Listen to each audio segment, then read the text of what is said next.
Alors, vous connaissez l'expression l'œuf et la poule. C'est une expression très intéressante parce qu'elle est cyclique en fait. Elle est cyclique. C'est l'œuf qui donne la poule, c'est la poule qui donne l'œuf, etc. Et dans la réalité sociale, c'est la même chose. Et ça crée pas mal de confusion. Parce que par exemple, l'homme, quand il procrée, son phallus est assimilable au pis d'une vache. Il faut traire en quelque sorte. Et dont il faut extraire le suc, le lait dans un cas, le sperme de l'autre. Et en même temps, on a des expressions comme vache à lait, où on a l'impression qu'on est dans le féminin, parce que c'est la vache qui a des pieds. Et la poule aux œufs d'or, c'est un peu la même chose. Donc on a ces deux images, ces deux représentations qui sont opposées quelque part, mais elles doivent être perçues de manière cyclique.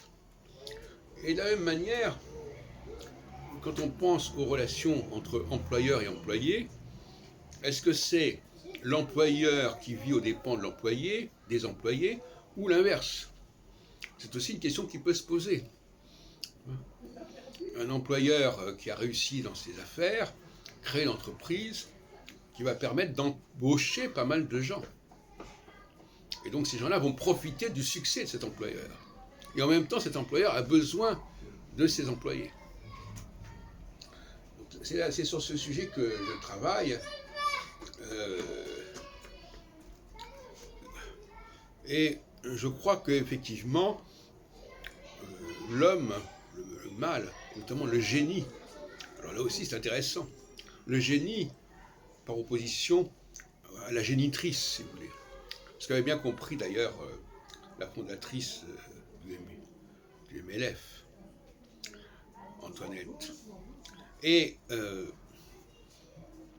le génie, c'est celui qui va, par sa générosité, si on peut dire, qui va nourrir la société, qui va permettre à des tas de gens d'en profiter. Et en même temps, la génitrice, elle va mettre au monde. Mais bon, est-ce qu'on peut mettre les deux, la génialité et la génitalité, sur le même plan? Voilà des questions qui peuvent se poser également.